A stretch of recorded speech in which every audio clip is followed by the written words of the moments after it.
بسم الله الرحمن الرحيم. السلام عليكم ورحمة الله وبركاته. قانون الإيجار القديم المعدل القانون 164 لسنة 2025. هذا القانون يطبق على عقود الإيجار القديم جميعا. عقود الإيجار القديم نهايتها اللي هي تنفذ على هذا القانون اللي هي لغاية 30/1/1996. أي عقد بعد 30/1 يبقى قانون إيجار جديد ما يتطبقش عليه هذا القانون. وقلنا إن القانون 164 زي ما بيقولوا كده جاب قوانين السابقة، وبعد الفترة الانتقالية يبقى ملهاش أي لازمة. والاشاعات اللي بتتقال وبيعملوا لكم شوشره وده يتكلم وده يتكلم، والعقود اللي هيتنفذ عليها الايجار القديم، بقول لكم وهقول لكم وهشرح لكم الموضوع المهم جدا جدا جدا. ردا على ان القانون 164 لسنه 2025 لا يطبق على عقود الايجار ما قبل 9/9/1977. يعني بيقول لك العقود الايجار القانون هيتطبق لغايه اخر العقود اللي هي تاريخها 9/9/1977. مش هيتطبق عليها القانون، مش هيتطبق عليها العقود دي معفيه، ومش هيطبق عليها القانون، ومش هتاخد اخره ولا ليها فتره انتقاليه ولا ليها قيمه ايجاريه ولا تزود القيمه الايجاريه. بقول لهم ده كلام مش صح وبرد. موضوع مهم جدا جدا يا جماعه، اسمعونا كويس. ردا على ان القانون 164 سنه 2025 لا يطبق على عقود الايجار ما قبل 9/9/1979، ان الماده 86 من القانون رقم 49 لسنه 1977 اعفت كل ما قبله من اي اعفى.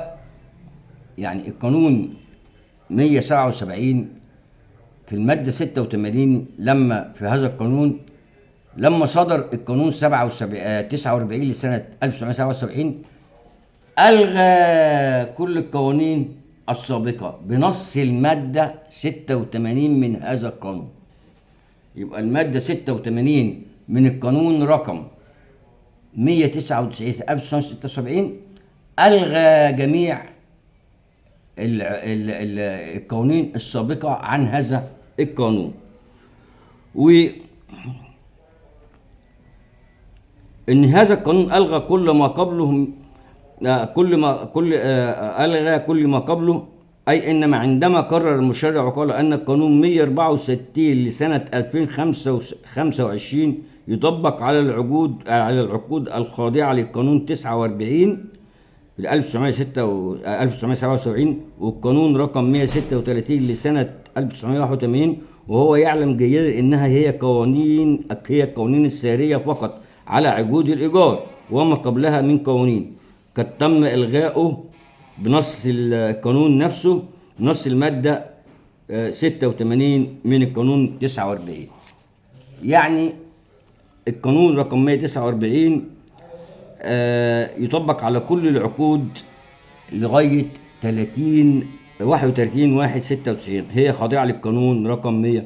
يعني كل عقود الإيجار القديمة مفيش حاجة اسمها القانون 164 بالمعنى الاصح، عشان ما نقعدش ندوش دماغكم عقود الايجار قديمه ده تخضع لقانون كذا. لا، جميع عقود الايجار تخضع للقانون 164 مهما كان، اللي هي سنه بقى سنه 60 سنه 50 سنه 40 سنه 70 سنه 80 سنه 90 تخضع للقانون 164 لسنه 2025 ويطبق عليها هذا القانون. مفيش عقود مستثناه ولا عقود ايجار قديمه مستثناه اللي هي قبل سنه 77 زي ما بيقولوا لكم. بيعملوا لكم شوشره وبيعملوا لكم قلق وبيعملوا لكم دهوت. اللي انا عايز اقوله اللي ماده 6 كان بتقول ايه؟ يلغى القانون رقم 52 لسنه 1969 واوامر الحاكم العسكري العام رقم 4 و5 لسنه 76 اللي كان بيخفض القيمه الايجاريه والكلام ده ويدي عقود للناس والكلام ده، ورقم 5 لسنة 1996. كما يلغى كل حكم يخالف احكام هذا القانون. يعني معنى كده ان بصدور القانون الماده 6 بتقول ايه؟